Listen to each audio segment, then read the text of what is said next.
1980s. We didn't have the computer concept in those days, and actually, I was one of those people who put, dots on the plan, asking the contractor to put sockets. In those days, we put sockets for vacuum cleaners because we need power socket for vacuum cleaning. We didn't anticipate that there were so much mobile devices, computer who require that much power. And eventually, we had a very difficult time to keep up with supply of electricity. They want faster PC. They want computer to restart. And probably we have to change to Chrome because they said that Chrome OS is faster to start. But yes. Of course, our system people have different things because they want to start the whole process over so that they can get rid of this bad thing inherited from previous user. So they have this concept of restarting the whole computer, and that takes time. This is interesting. We don't have MSN. And it seems to point out that they want the library to provide a variety of settings, having them to do a variety of things. Okay. From all these figures, it points out that there are few key messages. PNC was good, but it's not enough because we have a diverse user population. Unlike most of the universities' computing facilities, the library allows other users, other non-Hong Kong U students or non-Hong Kong U members to come in. We allow alumni, we allow space users. So we have a diverse user population compared with the university's PC labs. PNC was designed as a one-size-fits-all space. So you see one computer, one chair. That's the design. And we also see that the place is very crowded, and the facility needs to be expanded. And you also need to enhance the infrastructure, as you can see from the comments. Oh, now we move on to the new design. As what Peter just mentioned during the discussion forum, we are going to build a new library commons. This is the original name, library commons, in order to not be confused with this annual campus learning commons. It is big, almost 3,000 square meters. Actually, the main library is about 15,000 square meters. This floor occupies almost one-fifth of the total space. And this learning space is very different from what we have now. It is a kind of gradual migration in response to technology and artifacts. In terms of space, I'll discuss further. It's flexible, but it's important that it allows more people can use the library 24 hours, 7 days a week. It provides courses, and most important of all, I like this one. The new library commons is an extension to our existing space. It's a complement. It's not something different. It's just extension trying to help the library to fulfill its mission. This is a slide that you saw just now. A month ago, third floor new wing was like this. Bookshelves, sits on the parameters.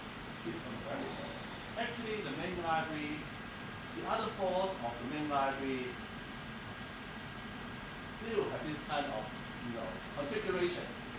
We're just changing one floor only. We are not changing every floor. This is the latest design. This is O-wing, the side facing no student.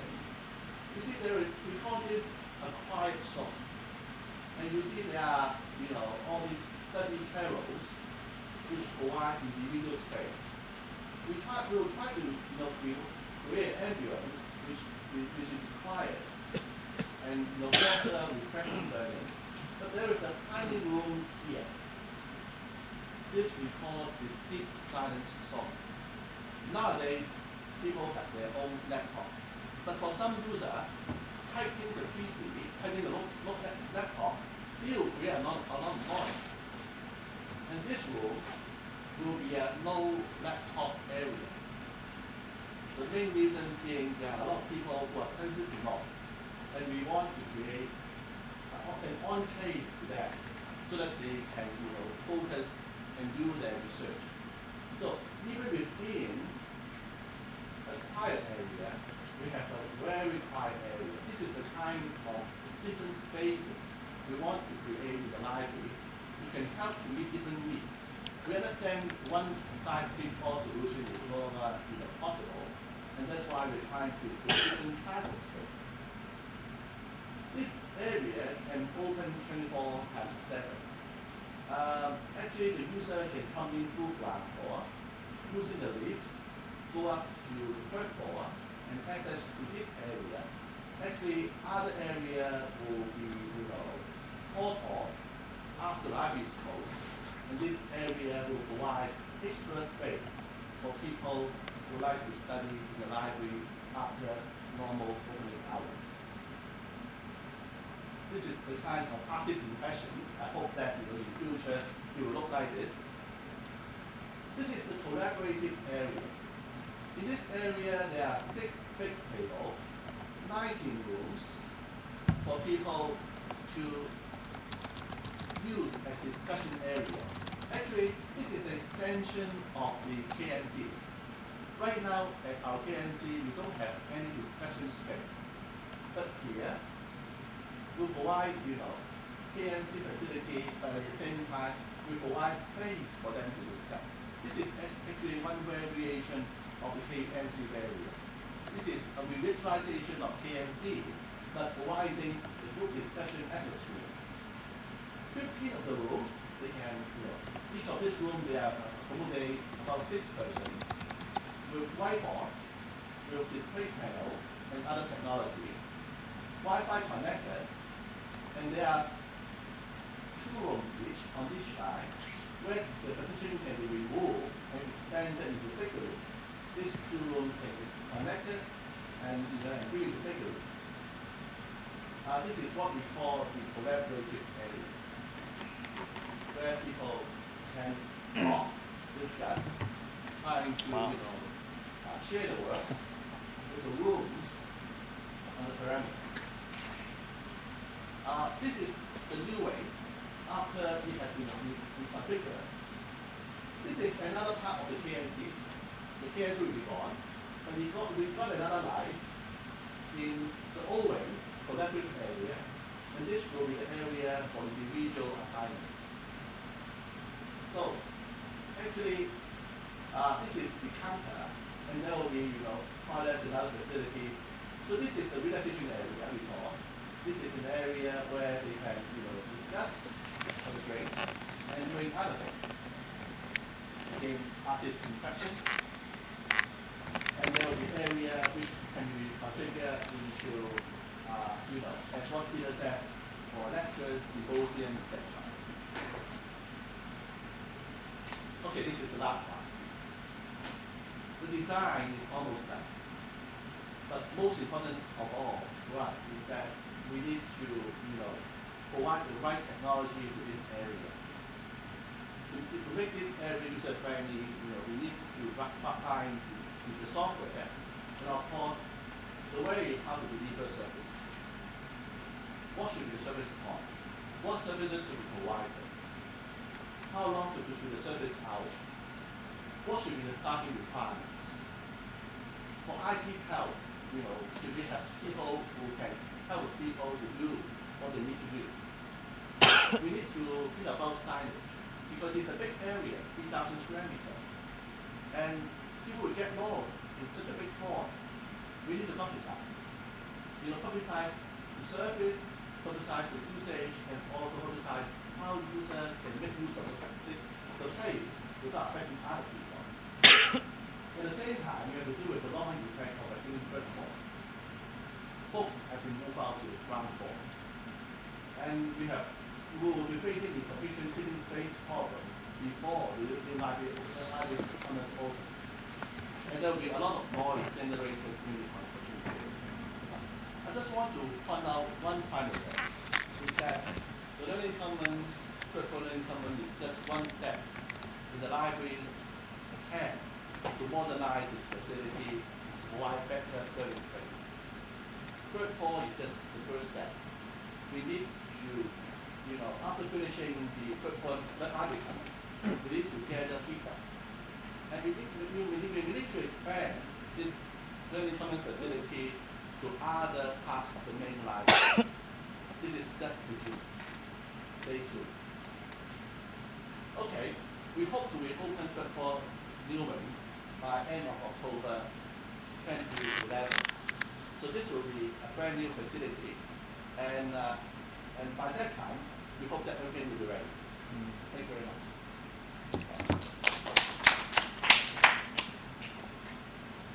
You have questions? I got one. It is great that there is new infrastructure, physical infrastructure, but I wonder about changing people's ways of doing. Because it's one thing to have all of this nice furniture and all of these spaces, but it's another thing to change people's ways such that they use this effectively and they're just not using this to supplement their old ways. And practically speaking, how do you envision changing certain things to, again, make better use of the space? I can think of certain things like squatting. Squatting is a real problem at the Hong Kong U Library. People just lock their laptops to a desk and they walk away for weeks or months, and then people don't sit there. And I've gotten into arguments with people because they feel like you're allowed to leave something here and walk away, and that's your space and no one else can use it. I also think, that definitely will happen in the new learning common because, again, people are just taking their old habits and transferring them to a new space. I can also think about, like, even using social media, taking videos and photos. And it seems like some of the staff don't like people taking photos inside the library. And, again, this is like, if this is going to be a social area where learning is going to happen, how are we practically speaking going to like change these two things, for example, such that people can actually, learn more deeply using new technology, and again, just having the peace of mind to know that like there will be space for me to go there to learn? Actually, two quick questions. I think I'll try to handle it this way.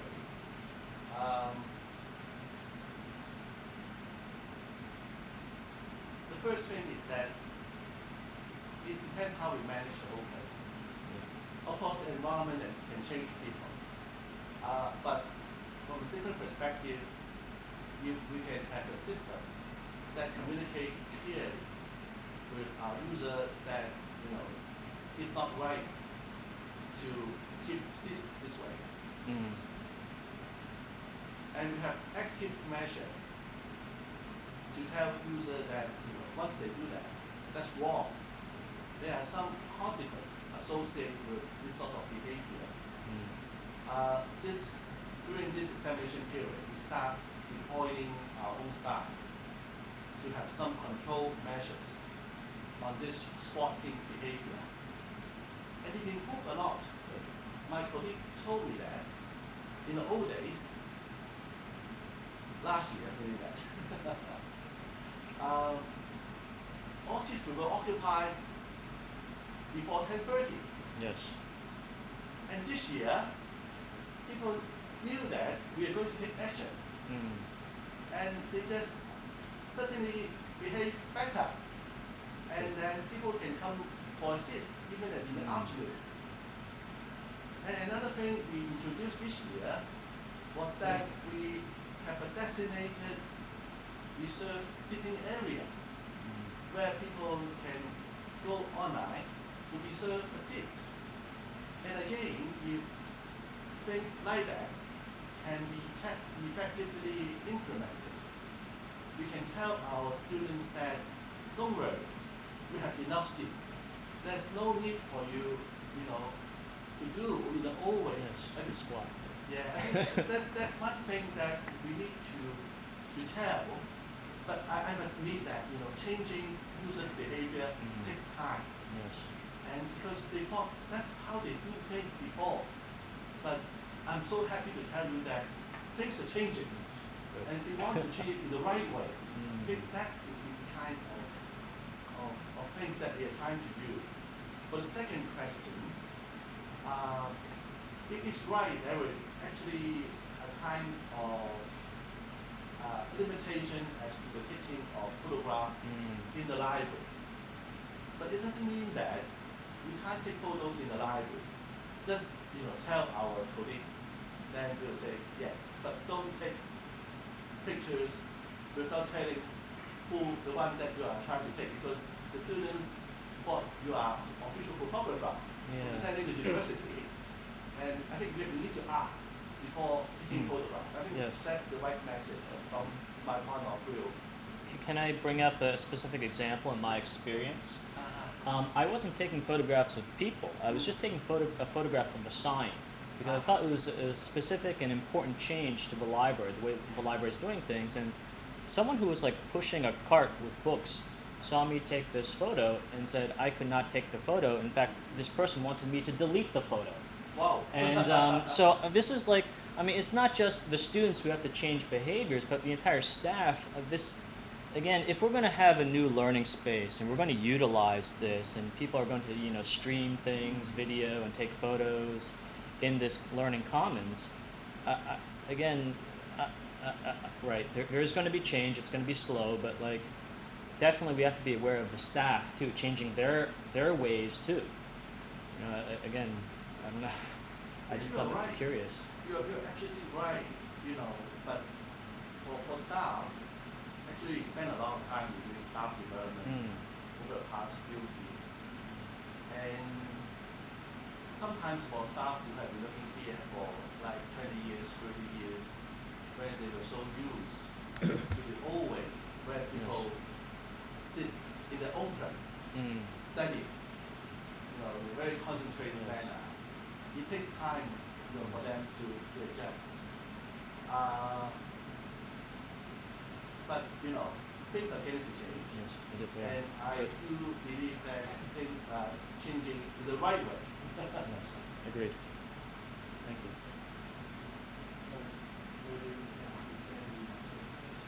Oh, really? Wow, you got certificates here. Here, let me take a photo. Oh, wow. This is technology. Give me an E1. Thank you very much. Yeah. Thank you. Thank you. Certificates and stuff here. Thank you.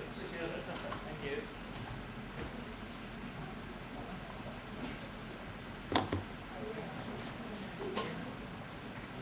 Is Dana here? Yeah. Yeah, let's take a shot.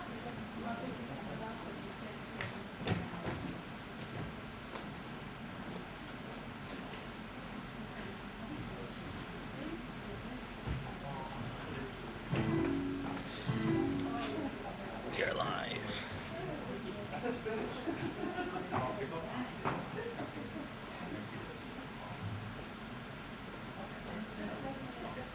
Wow.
time, so I will kind of rush to go through my slides because I also want to show you something that we try to call a virtual learning commons.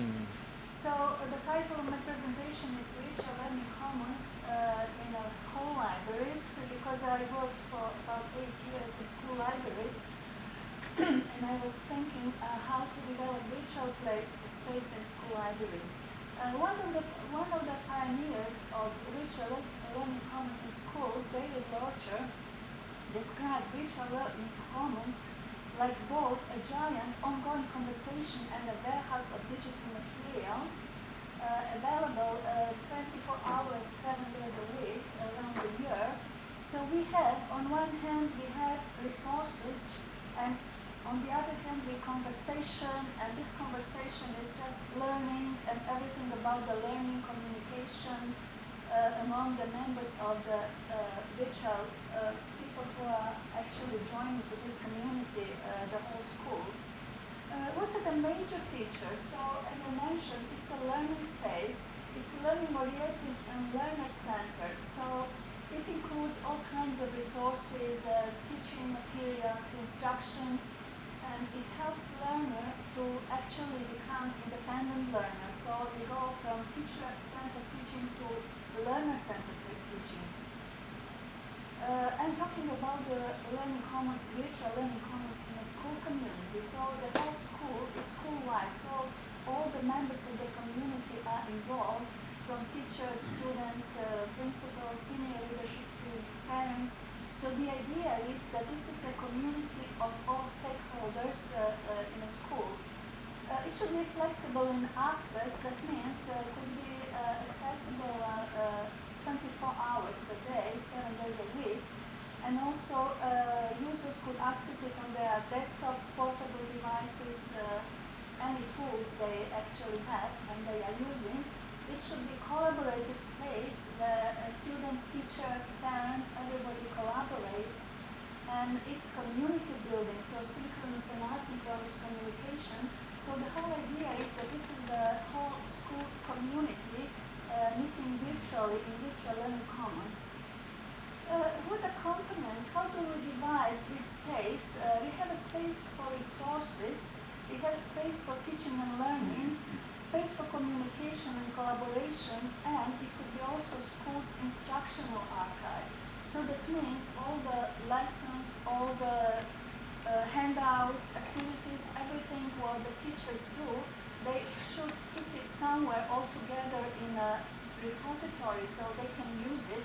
I don't know how many people are here from the school environment, but it's always, you can't imagine teachers in schools, how this can be messy. They have their stuff all over the place, so it would be great that they have to put it somewhere all together and so that people can search it and use it when they need and reuse.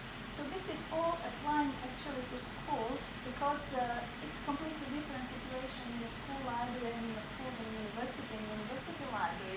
For school library, virtual learning common is important because library in school closes for 30 and everybody goes home, so people should be able to access resources when they come home, and that's why it's very important. What are driving forces behind the virtual learning common in school? Why do we need it? First, it's changing educational concepts. So we have inquiry-based learning, collaborative learning, student-centered learning, and also we have these programs, one-to-one laptops. So if they apply one-to-one laptops, it's very important that they use the library electronic resources. So the whole idea behind this virtual learning commons is connect teaching and resources, what is quite often a big problem in schools. This comes together a changing role of school libraries because school libraries are not only collections, getting involved in teaching and instruction. So this is also a new role of the library where librarians can put their instruction online. Another force is the developing of new technologies because these technologies really provide so many tools for tools that support interactivity, collaboration, social networking. This is something that we didn't have before. So we have to start to use it for the benefit of students and the whole school community. And also needs and habits are changing because these days we have especially young users who are used to all these gadgets and new tools, so they also have a different needs and interests. School library has been from the beginning of internet present on the website, and especially from 95, 96, more and more schools got a website. But this website actually was static, and it was always one-way communication from the website to users. And this is what we are trying to change and get an interactive virtual learning space. I want to mention here last 15 years some research done.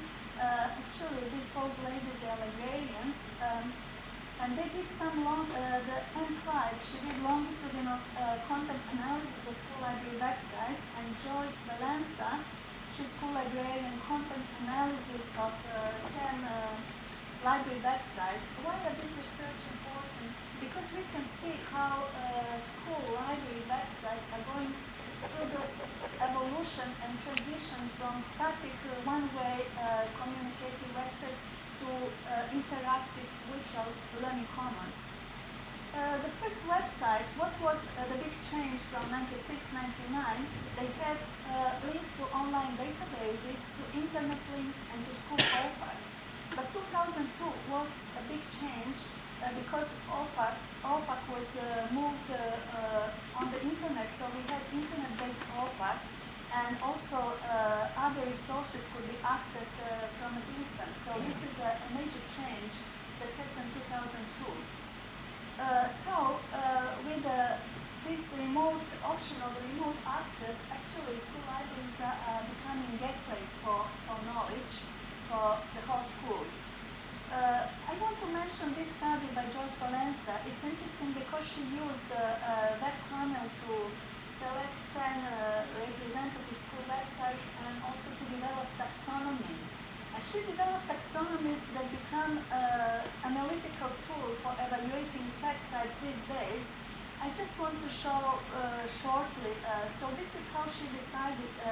She has content taxonomies, information access and delivery, learning and teaching area, books and reading, and program administration, like all information about the library staff policies, goals, promotional materials, and feedback for students. Another group of taxonomies are, she calls them characteristics, curriculum connected, so how is a library website connected to curriculum, interactivity and collaborative elements, navigation and freshness, updating, and aesthetic appeal. What did she find out?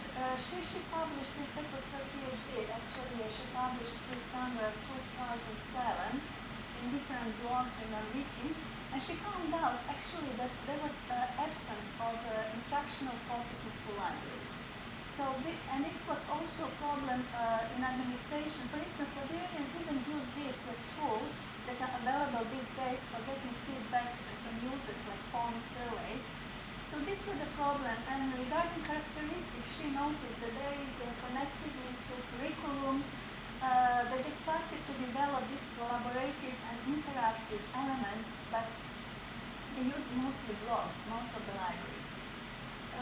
This taxonomy that she developed is actually very interesting. We can use it today if we want to analyze school library websites. And I just want to show you here one project that was done with my students. It was course for teacher librarianship, and they had assignment to create virtual learning commons. And actually, one group, there were two groups actually. There was a small class, and they both created the virtual learning commons. But one group was very successful, especially regarding applying these communicating technologies. I want first here to use this taxonomy from Valenza for analyzing, and actually they also use this as a background for building the virtual learning commons. So they try to satisfy all these criteria. First, information access and delivery. So these are all pages. They have curriculum, teachers' resources, parents' resources. Learning and teaching, they develop this as information literacy page. they have well-developed reading zone, and they have, in this fourth part, they have about the library, they have a discussion board for teachers, or students or parents. They have also area with the comments. So this is the structure, how they organize their page. Connecting this to curriculum, they also have pages where you can see that they connect to the curriculum. They embedded a lot of interactive and collaborative tools that basically it was designed in a Wiki Spaces. Wiki Spaces is a wiki that is really very convenient, easy to use. I must say I have one hidden idea behind Wiki. I asked them to use Wiki because I wanted to see for assessment who did what, because I could see in the history who did what. But Wiki Spaces is a nice collaborative tool. They use these tools, they use ProBoard for forums, they use Google Form for users' opinion form, add these widgets to provide social bookmarking and sharing service, and Moodle for virtual reference service with instant messages. So they were quite, actually in this group I had a few academic librarians, so some of them were really skilled. It was a mixture of school librarians and academic librarians. They developed nicely also a reading zone. They had this virtual networking sites, virtual bookshelves, Adobe Shelfery. They had other tools like book trailers, literature quarter of the day. And just mentioning them, I just want to go to the website. Navigation was quite well. They had menu, they had on each page contents, and they had these snapshot widgets where they can show a thumbnail preview of the website. They try to combine visual elements. They try not to use any animations because it's always disturbing. And freshness, we can't talk about this because freshness is something that depends if they keep the website. I just want to mention here shortly before I go to the website, implementation, because we can develop for, I don't know, which Elearning common website, whatever we want. This is what we librarians are doing. But how do we get people to use it? This is the big problem. For instance, my working in school, I had a number of wonderful, amazing databases. But how to get people, teachers, students, to use them, it's another thing.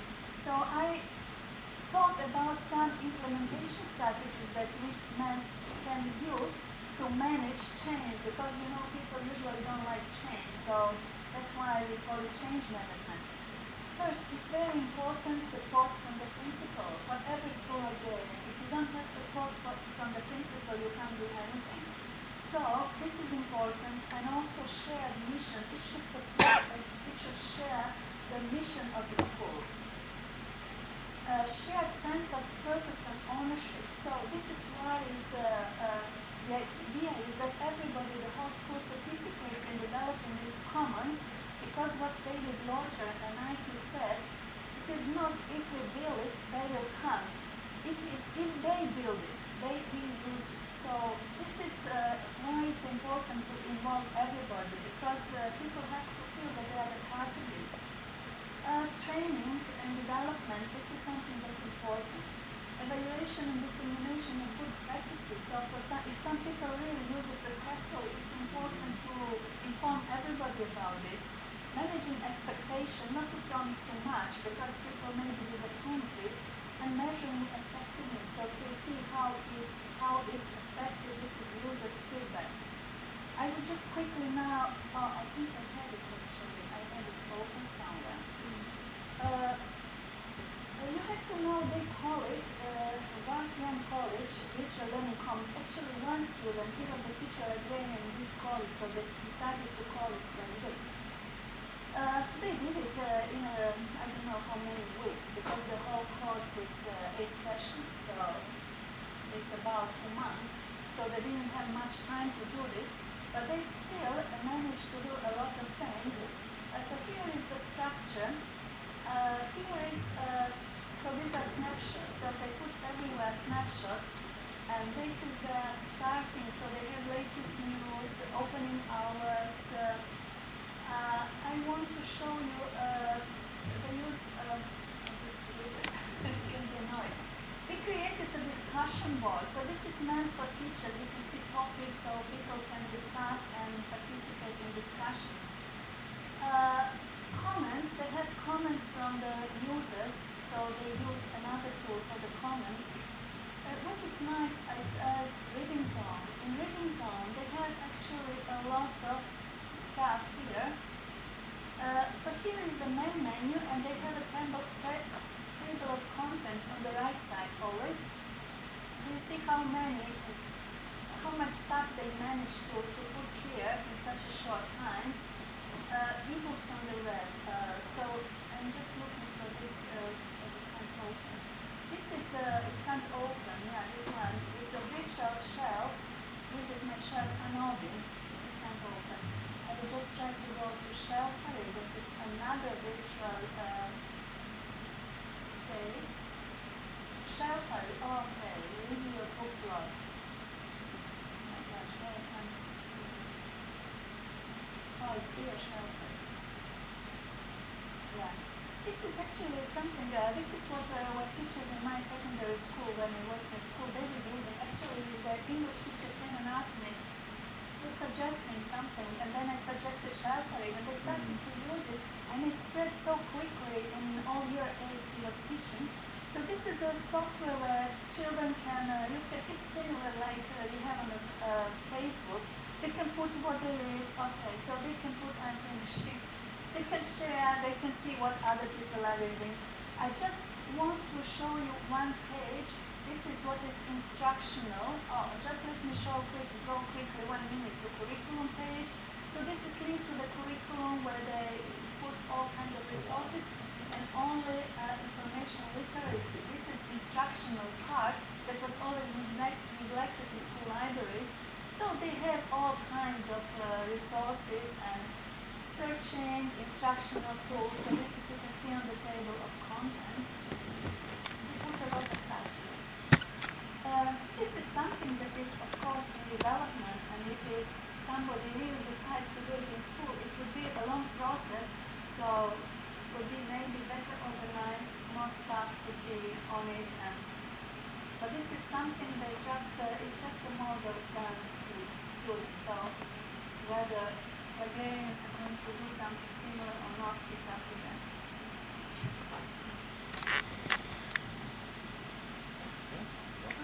Thank you. Are there any questions? I've got one. Do you have website statistics for this virtual learning commons? Do you know if there's actually been adoption, uptake of this website by people in the school? Do people in the school go to this website and use it? Actually, what I realized just recently, that was a model, that was assignment for students. This is what they did. But this school actually was one teacher librarian, and later when I went to link to the school, I noticed he actually started to create this for his school. So this one is just a work that was assignment for students, but I noticed that one of them who works in this school, he actually started to develop something similar in his school. How it goes, because the course finished just 2 months ago, so I don't know. I might ask him whether it has had any success. But you've made a difference in that teacher's life, though. I think that's success, at least on your part, right? Whether he can transfer this and actually get the school to adopt this virtual learning commons, I think that's on him now. Right? Yeah. Actually, from my experience, my school moved up to Moodle, and in Moodle, I developed actually some topic pages for different subjects, and I created some links. So I gathered topic materials, and my teachers in a school. They actually like to use it. They later even asked me to add up some new stuff, to create some worksheets. So teachers are very interested in something like this, because this is how we help them to learn how to use electronic resources, because themselves they wouldn't use it. Just to follow on from that, I mean, the separation between what you call the virtual learning commons and the learning management system. So, is there some interchange there? Is there Is there overlap? Is there learning management system. Moodle, Blackboard? Actually, yeah, that was done as an assignment, but it could be done in Moodle, and I think actually it's much better. Well, Moodle can be tricky. It's we have to. I have to find out how to put library in Moodle, but Moodle has advantage because already is all, everybody's already there. So teachers are on Moodle. They have their lessons, so they can easily connect to the library page or to the topics that are organized for them. It's already a school platform, so that would be a parallel thing if you have Wiki and a Moodle. So I think this should all go to Moodle.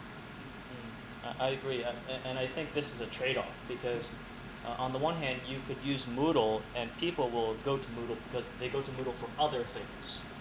On the other hand, Moodle's strength isn't necessarily wikis. You know, perhaps they don't have such functionality as wiki spaces, so you couldn't develop such a thing on Moodle as you could on wiki spaces. So I mean, it's I guess it's a trade-off, and that requires a lot of discussion, doesn't it? Yeah, Wiki in Moodle is very poor. Yeah, it doesn't have all these options like wiki spaces.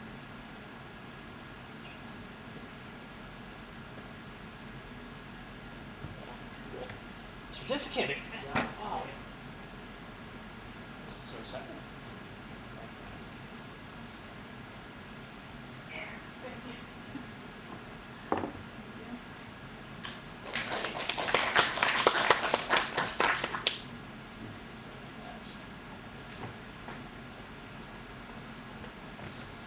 Bob's coming, right?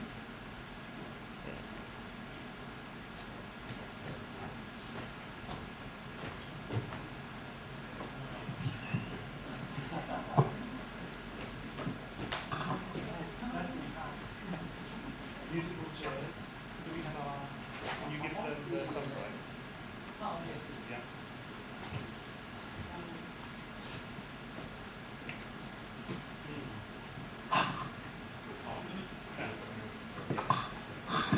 Okay, so you can come now. Oh, it's in.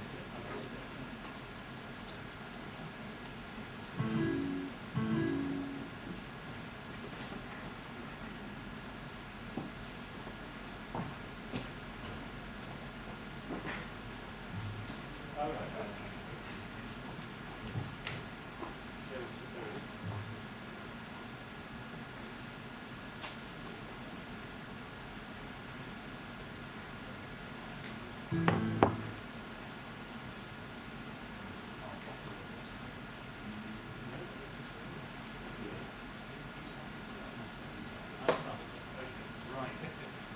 Hi everybody. Sorry we're starting a little bit late, but we will finish on time because some of you might want to get to another session. What this presentation is about is the tale of two universities here in Hong Kong. It's a Chinese U as well as a Hong Kong U. Both are facing the same kind of challenges in terms of learning environments, learning design. So this is a kind of like a brief introduction to some of the things that we're doing. All we have to do is we have to time who does what. You do remind me when you're going to start talking. I'll have this slide then. Okay, so why is it important for us to get the learning environments right? Well, as we all know, we've got this new curriculum which is starting next year. We've got this huge first student body coming to the two universities, and very importantly, we have this great opportunity with all these new buildings going up. And existing buildings undergoing major retrofitting. It's a unique opportunity for us to actually evaluate and redesign our learning environments. So there are many stories to tell from both Hong Kong U and CU State, and so we put them under this framework in order to better organize them. Okay, so that's we can understand it in this way. First of all, we can classify spaces into many types. There are classrooms, which are teaching and learning space. We also have the libraries, which is the traditional learning space. And then we have college faculty spaces, which they use for their own students. And then then we have also spaces we classify them as informal learning space. They are space that are not library, they are usually corridors. Okay.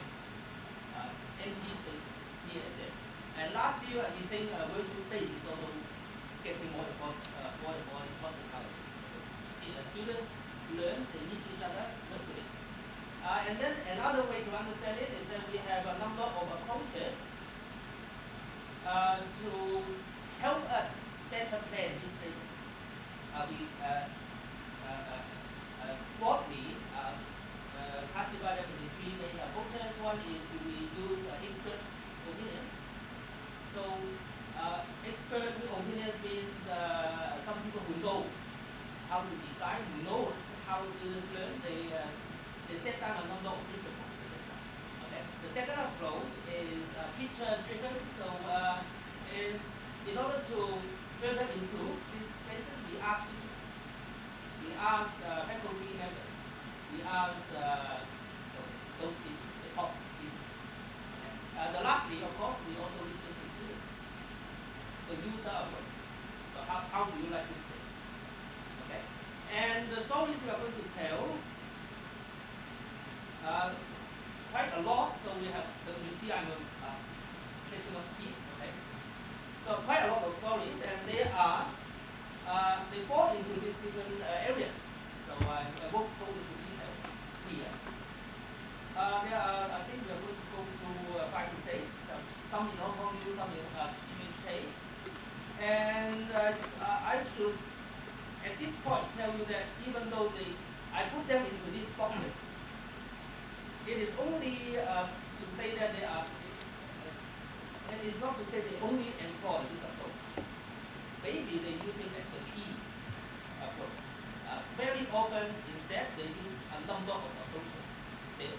For example, they also listen to teachers, at the same time, they also listen to students. But I put it here to make it easier to understand, which is an overgeneralization. Okay, so let me begin with CHK, what we have done. The first one is what we've done about classroom, and we take here, we want to emphasize the expert approach. It is done 2 years ago when Bob was with us, and Bob was the expert. The expert approach is Bob's approach. Then.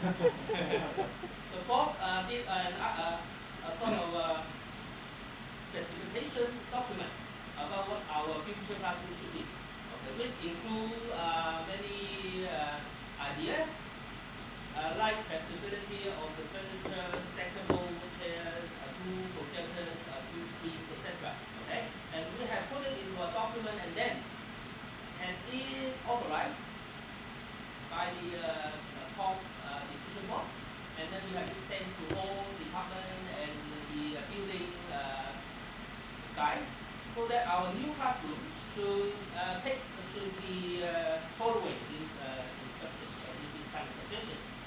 Of course, we have many levels of suggestions. There are typical classrooms, and something like this, which is very fancy, high-tech classrooms. We may not be able to change all the old classrooms, but for the new one, we try to stick to them. That's the first story. Next one, we have a library space improvement project. Of course, it is headed by the libraries, but we help. I'm from the Center for Learning Enhancement and Research. But we also help the library in this student-driven approach. Okay, library want to change. We help library to understand what students need, and it is a project that a research sort of a research study that started half a year ago, and Sim and Eric were in that project. Together, we went to the library, 2 libraries. We can't do all of them. There are too many libraries in CHK. So we selected 2, the main libraries.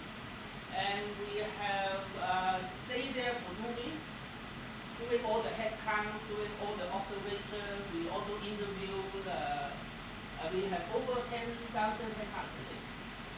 How many interviews? 500. Okay, we have completed 500 interviews, so it's quite a lot. And at the end, that is the student voice about what they do, what they want in the libraries. And we have some, some of the results here, for example, we found they use computers a lot. Okay, very interesting. Unlike the old time. Nowadays, you go to the library, half of them are using computers. Okay, and many of them bring their own computer. They use Wi-Fi, they can't survive without Wi-Fi. Okay. And also, another important thing we have found is that they actually and very appreciate that library is private. That's why they go to library. Okay. Perhaps for CHK students, I don't know how many the school. But for our students, they go to libraries because it's private. We can't find a lot of discussions going on. Okay, so that seems to contradict what we are trying to do with the libraries. In the upcoming learning space, learning commons idea, we are going to do it also. Okay, so it is quite a contradiction here. You have to be very careful. Why we are making this? Noisy, we cannot disappoint too many students. So there should be a balance here. So that will be a mistake. Then we have, I'd like to talk about another thing we did on informal learning space, the open areas, the corridors. We have, together with some departments for operation, we put up quite a few informal learning space here and there. Okay, they are informal because they are not staff, no staff to support them, just the chairs and tables. Okay. So not a lot of expenses, quite easy to do. Put the right number of chairs, right kind of chairs and tables. And then we did studies to see whether it works. We have done 1, 2, 3. We have done 3 studies so far. Okay. So that is one in Esterly building, one in Shao-Ti building, and we also went to the canteen. Okay, to see whether students, we put chairs and tables there and see whether students, what they do with the space. Very good. They learn. A lot of learning activities. How do we know they are learning activities? We interview them, right? Okay. We observe, we interview, right? And first of all, we notice that the spaces are occupied. And students are doing some learning activities. Sometimes individual learning, sometimes also a lot of group learning activities. They don't go to libraries because they go to make noise, they go to places. So that, and also they use technology. That sort of confirm that we need a lot of this kind of informal spaces. Lastly, my story is about the virtual learning space. I think it's happening in many other universities right here, right now. Anyway. At CUHK, we also consider what should be the future. Okay? We are considering Blackboard or Moodle. We have been having 2 platforms at the same time, but the students' voice say that they don't like 2 platforms. They don't like one teacher asks them to go to WebCD and another teacher asks them to go to Moodle, and they will learn both. Okay, that's student voice. What we have done is to listen to teachers' voice in this project. Okay, it is in order to see. So right now we are quite clear that we are going to end up with 1 platform very soon. But which platform? So we have a teacher angle. We have a panel. Wow, we have a panel, and then I think you understand a panel, and then all the teachers look at the platform, evaluate the platform, and right now it's still going on. No final decision yet. Okay, now Bob, sorry. Okay, what I will do is I will focus, I think, on just 1 or 2 ideas because of the time constraints. We've only got 3 minutes to go.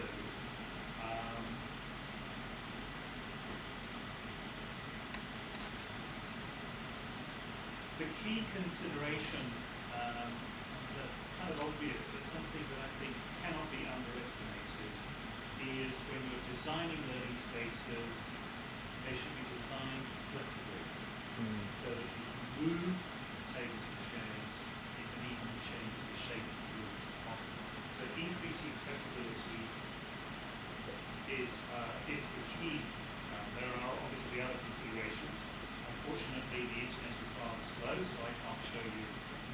Here we go. Good.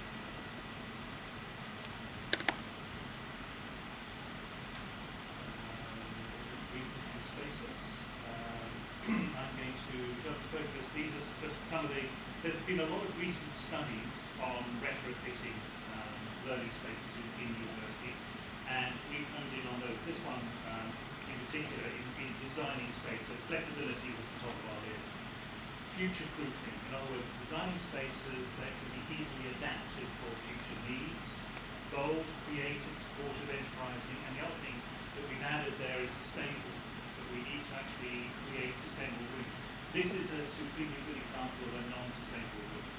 Okay? It's very expensive, it's got lots of technology here. Do we need it all on at the same time? No, 2 minutes, thank you.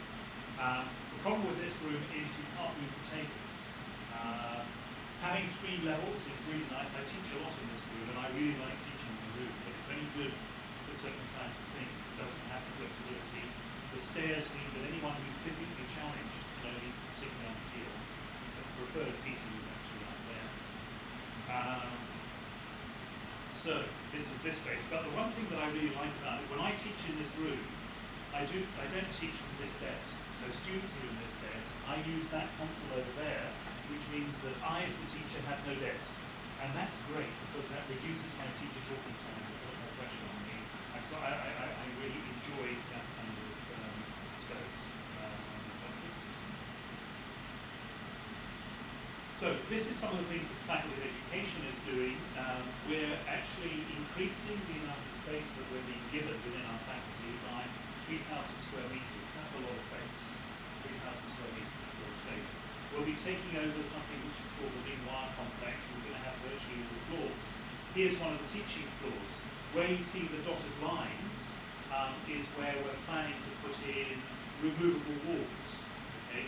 So this particular floor is to a great extent designed so that we can actually change the walls and use it as in an open plan or as in small seminar rooms.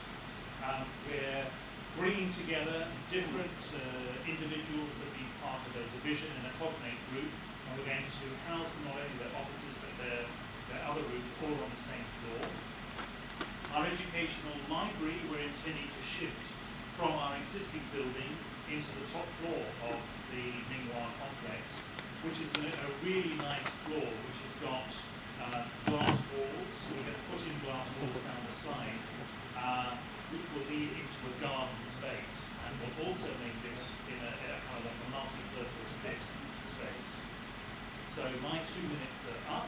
You've heard about the university level learning commons, which is going to be 6,000 square meter space, which is going to be a very interesting space, and we're looking at all kinds of multiple designs for how we're going to use that space. That is it. I will stop there because we're out of time. You can ask us a question, but I think that's it. Yeah, ask a question, we're not saying going to answer it. Anyone want to ask us a question?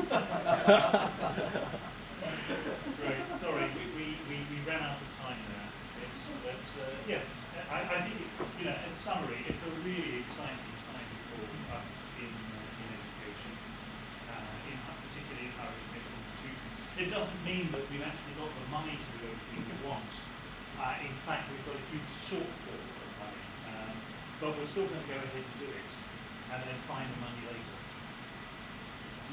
Thanks very much. Wow, we got certificates for you, man. We got certificates. Oh.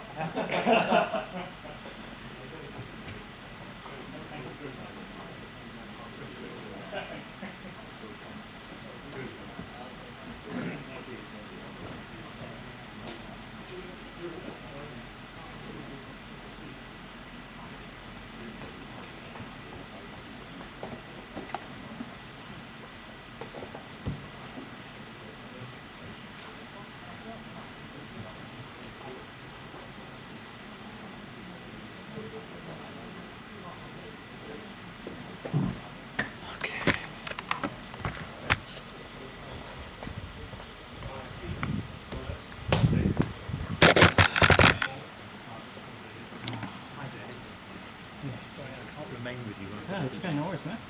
Good to see you.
right. Yeah. Okay. Push it over here.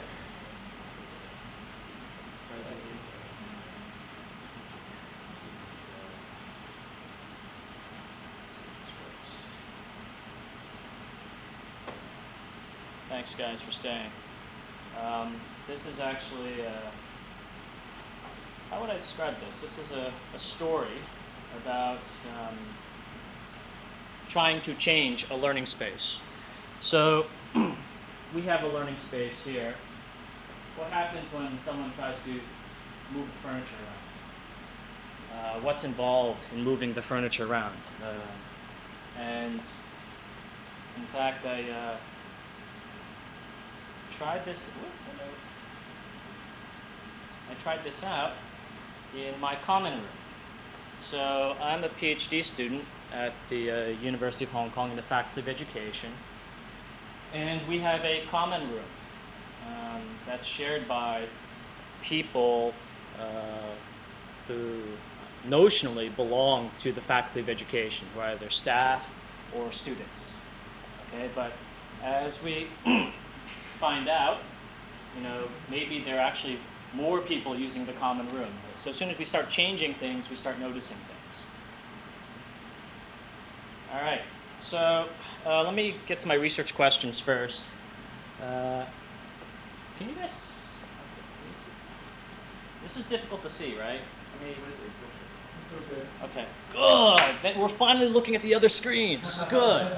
All right, so my two research questions were, how could we use a learning through feedback framework to change a learning space, this learning space being the common room. And in addition, so we start changing the learning space. Hey, Carrie. We start changing the learning space, what do we find out, all right, about change and innovation in an organization? Okay. All right. Let me get to some definitions and just a brief literature review. Okay, we've already talked about learning spaces. In a certain configuration, you have certain affordances. Yet we know that with a learning space, there's more to a learning space than just changing the furniture. It's changing people's ways. Like what we were just talking about, throughout this entire session 1, everyone was still staring over here, in spite of all of these monitors. Right? In spite of all these monitors, everyone was still looking here. And I noticed that. Looking towards you. And that's great. That is great. That's a reflection of certain beliefs, values, and assumptions, right? Yeah. And it is. What happens when we want to, again, make more effective use of the space? Then we have to start changing people's beliefs, values, and assumptions. Just like in the previous example, students want the library to be a quiet space. But now the people at CUHK want to make it a noisy space. How do you start doing that? All right? So there's more to changing a learning space than just rearranging the furniture. It often involves changing more than an individual's beliefs, values, and assumptions, but an entire group, an organization's beliefs, values, and assumptions. Okay. And let me tie it into the last thing. Popper cycles, what are they? They're a learning through feedback cycle. The former dean of the Faculty of Education, Colin Evers, he came up with this idea. I was a student, he was my supervisor. This is a way of building knowledge incrementally, piecemeal change.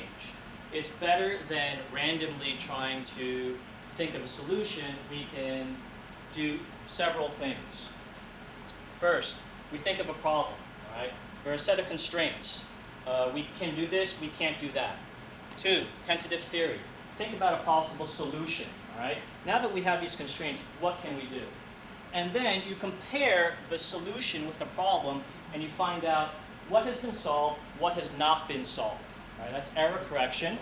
And hopefully, that either eliminates the problem or leads to another problem. So this is what a Popper cycle is. This is incremental, iterative cycles of learning through feedback. It's kind of like action research or something else like that.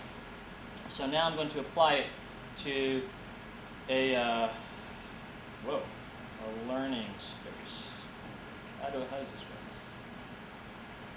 work? Okay, well, you can see over here that I diagrammed all of these learning cycles, all right? And maybe we can zoom in a bit. And I started with one problem in the common room.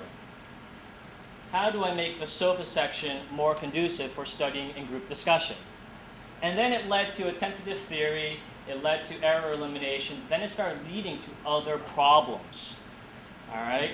So you start with one problem, then you start getting many more problems. Okay? And now let me take you. Let me take you to the photos. I'm just trying to do that. 5:30. Okay, good. I'll take you through the changes in the learning space that I made in the common room in the Faculty of Education. It's in the Huio Chao building. During lunchtime, you could visit it too if you'd like. And I'll show you some of the problems, some of the solutions, some of the discoveries. All right, cycle 1, 2, 3, 4, 6, 7, 8. All right, so let's see. What does this look like?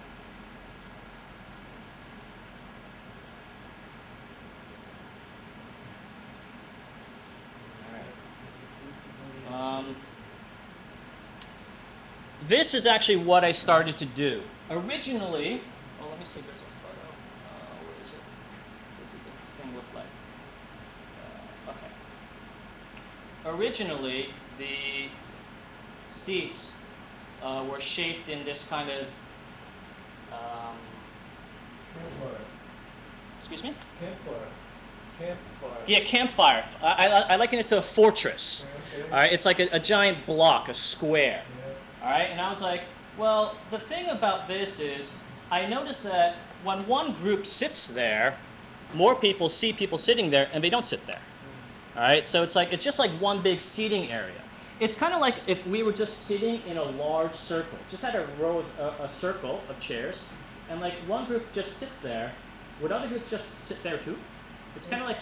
And what, who had permission to join your group? Yeah. In group, out group. Yes. It's kind of like sitting on the bus or MTR, right? You have a seat there, but do you want to sit next to that person or you want to have your own space, right?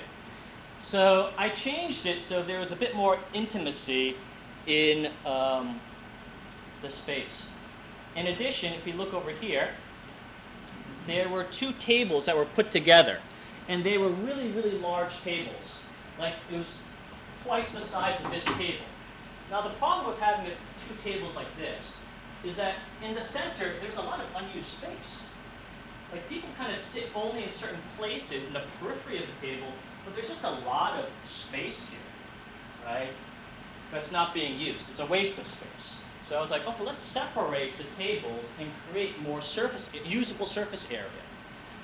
And this is one of the good things about the common room is all of this stuff can be moved.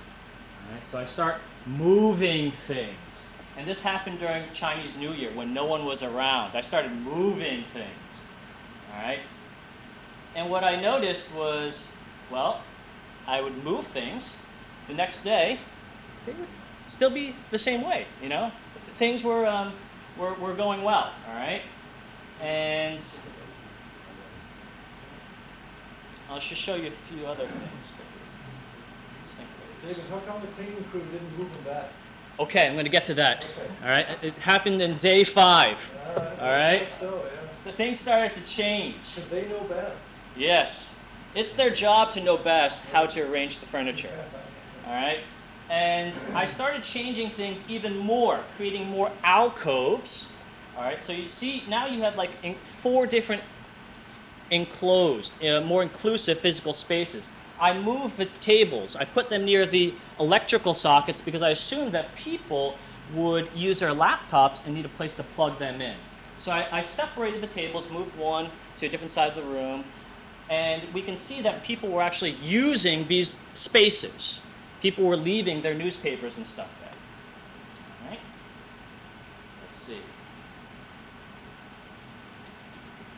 Okay, so we see that people are using the stuff, and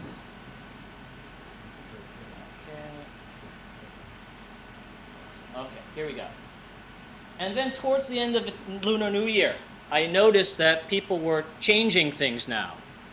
All right, the janitorial staff have not returned, but some students are returning, or someone who's using the room, they're returning. And they're moving the tables around now. And they're kind of leaving things around, and they're leaving pizza boxes around, they're leaving a lot of rubbish. All right. I noticed security guards using the common room. They're not supposed to. I noticed them using it. All right. I noticed that certain people are coming in, they're using it. Okay. On the one hand, I'm happy that they're using this. On the other hand, it's curious that they're using this room, and people are changing things. Ultimately, okay, there we go. Ultimately, right, Brad? On the 5th or 6th day, the janitorial staff came back and they just changed the room. They just replaced all the furniture as it was before. So you have those 2 big tables in the back, you have the campfire setting, and it's as if nothing has happened. All right. So that was my experience in changing the furniture. I'll add too that I was hearing, not only from the janitorial staff, but through the grapevine, that some of the students did not like the changes. Right? So while there were students who did like the changes, there were other students who didn't tell me, they were telling other people who told me that they did not like the changes. All right? Okay, let's get back to this.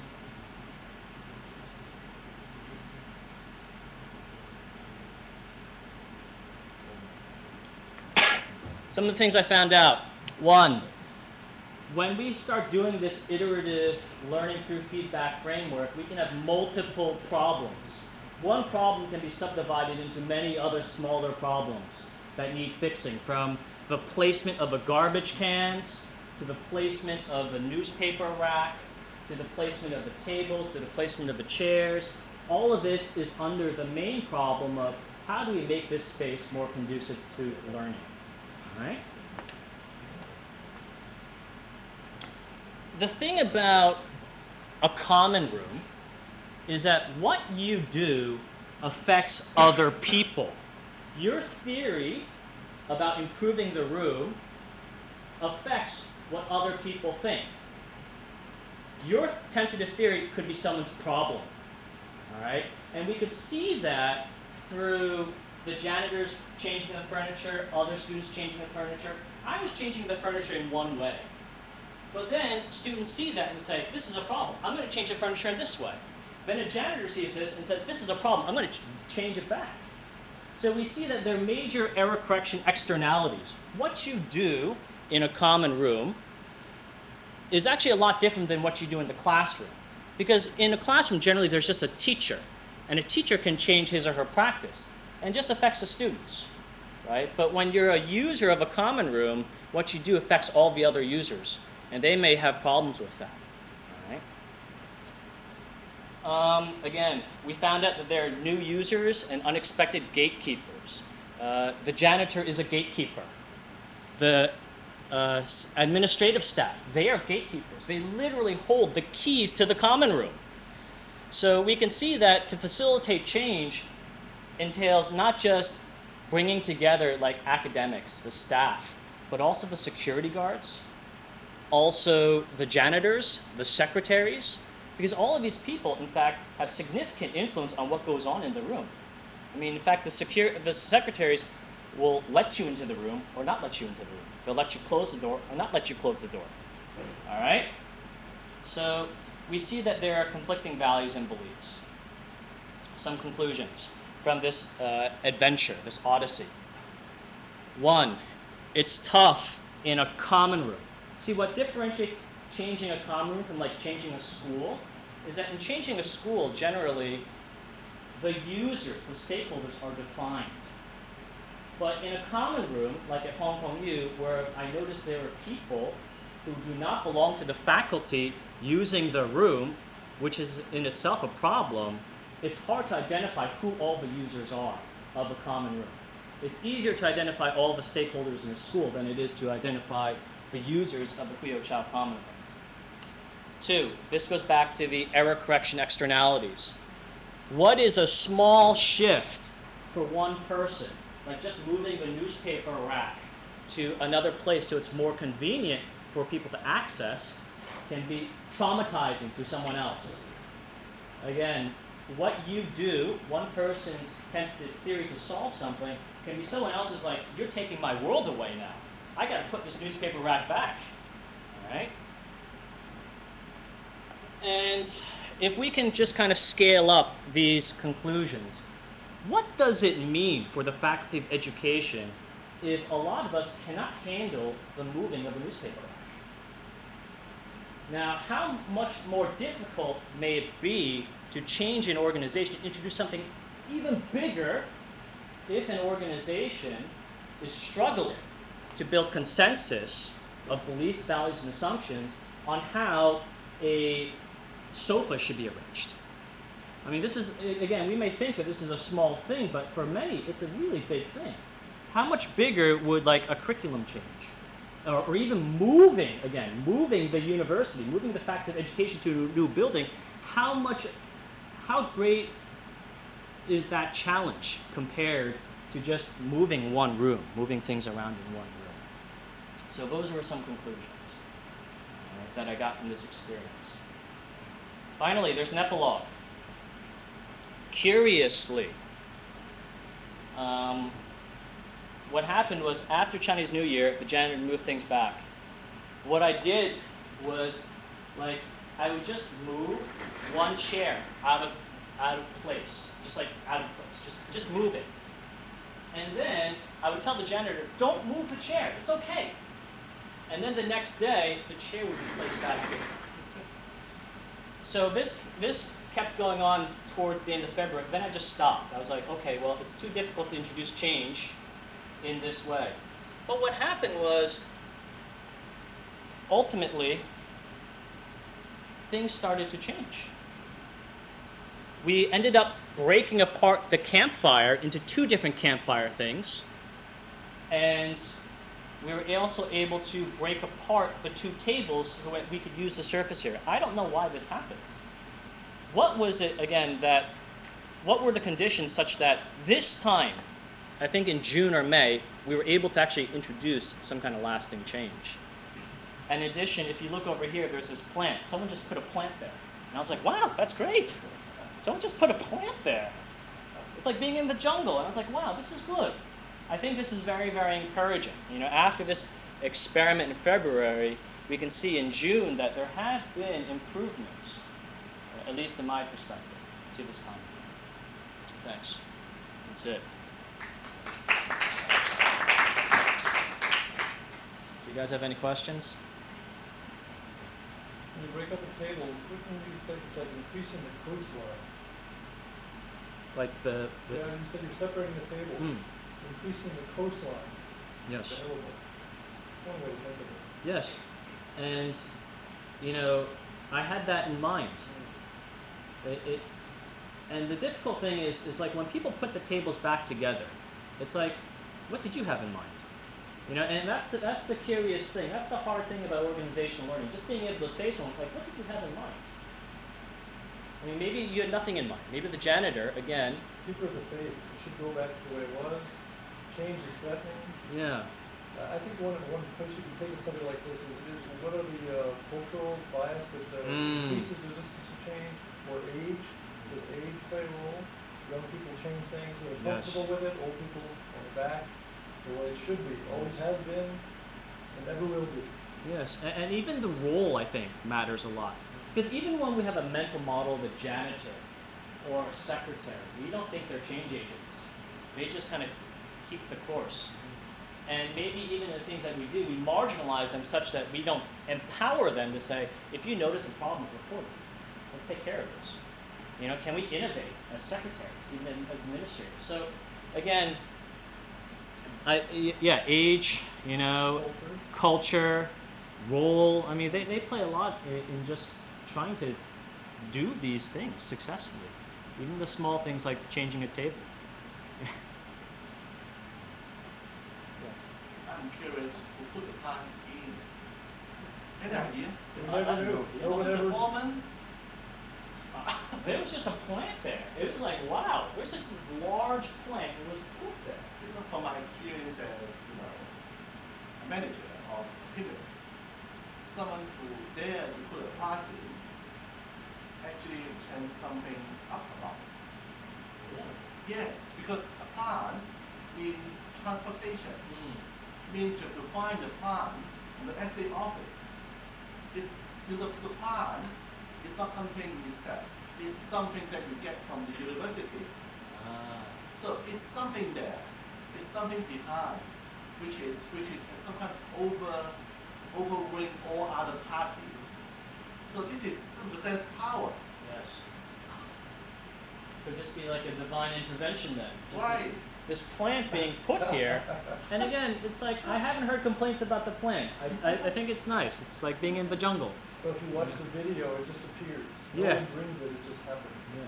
Well, we were actually discussing that too, regarding the trash, because we noticed that in this common room over the weekends, especially at night, the next morning there's a lot of trash, and we realized who is coming into this room at night, and we know that security in the Huio Chao building is lax. Like you just rip open the front door of the Huio Chao building, and you can walk in even when it's locked. And we noticed like pizza boxes and crazy things. So we were thinking like installing security cameras, but we might have problems with that. We might try locking the door because we're pretty sure that there are people who are coming in here and using this room and using it in whatever way that they want, but we don't know who they are.